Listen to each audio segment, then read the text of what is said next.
In the autumn of 1814, the most powerful empire on Earth set its sights on America's beating heart. More than 50 British warships cut through the Gulf of Mexico. Veterans of the Napoleonic Wars, battle-hardened, disciplined, and hungry. Their target was New Orleans. Control the city, control the Mississippi River, and strangle the young United States from the inside out. They moved first on Lake Borgne. 42 longboats carrying 1,200 British Marines rode straight into 5 outgunned American gunboats. The Americans fought until their decks ran red. They were overwhelmed in minutes. The door to Louisiana swung open. When the news reached New Orleans, the city shook. Streets that had been filled with music and merchants fell into panic. Riders tore through cobblestones carrying the word no one wanted to hear. The British were coming, and nothing stood between them and the city. Nothing except one man. Andrew Jackson arrived in New Orleans on December 1st, gaunt and burning with fever, and burning with something far more dangerous: fury. He had spent his entire life fighting for this country with everything he had. He was not about to stop now. Jackson made a decision that would change everything. He turned to a pirate. Jean Lafitte had been offered British gold to betray New Orleans.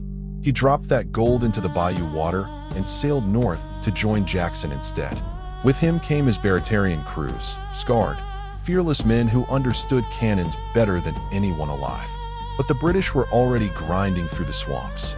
Thousands of redcoats waded chest deep through black Louisiana water, hauling artillery through mud that swallowed men whole. This was not the Europe they knew. This land fought back before the Americans even did. On the night of December 23rd, Jackson didn't wait to be attacked. He struck first, launching a midnight assault directly into the British camp. Cannons roared from the river. Rifles cracked in the dark. The British stumbled, bled, and lost the momentum they never recovered. While the British regrouped, Jackson built his wall. Along a muddy canal called Rodriguez, soldiers and free black militiamen and Choctaw warriors and New Orleans civilians dug through the night with bare hands, raising line Jackson out of the Louisiana earth. Lafitte's pirates bolted their heavy naval cannons into position. 8 guns pointed south across the open plain, a wall of mud, wood, and pure American defiance. The British tried twice to crack it. Twice they were driven back. On January 1st, they launched a massive artillery bombardment, rockets screaming across the sky, explosions walking up the American line. Jackson's headquarters was destroyed. Jackson walked away.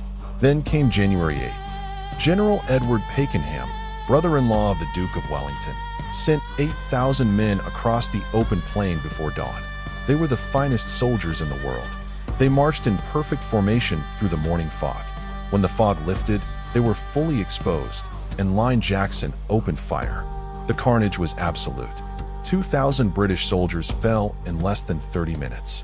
Pakenham himself rode forward to rally his men and was cut down in the open field, dying in his aide's arms while his army collapsed around him. The British who could run, ran. The most powerful army on Earth retreated back through the same swamps that had already broken them, carrying their dead general home in a barrel of rum. New Orleans had held. The Americans suffered fewer than 65 casualties. The British lost over 2,000. A city of pirates and militiamen and free black soldiers and frontier riflemen had done what no one believed possible. They had stopped an empire.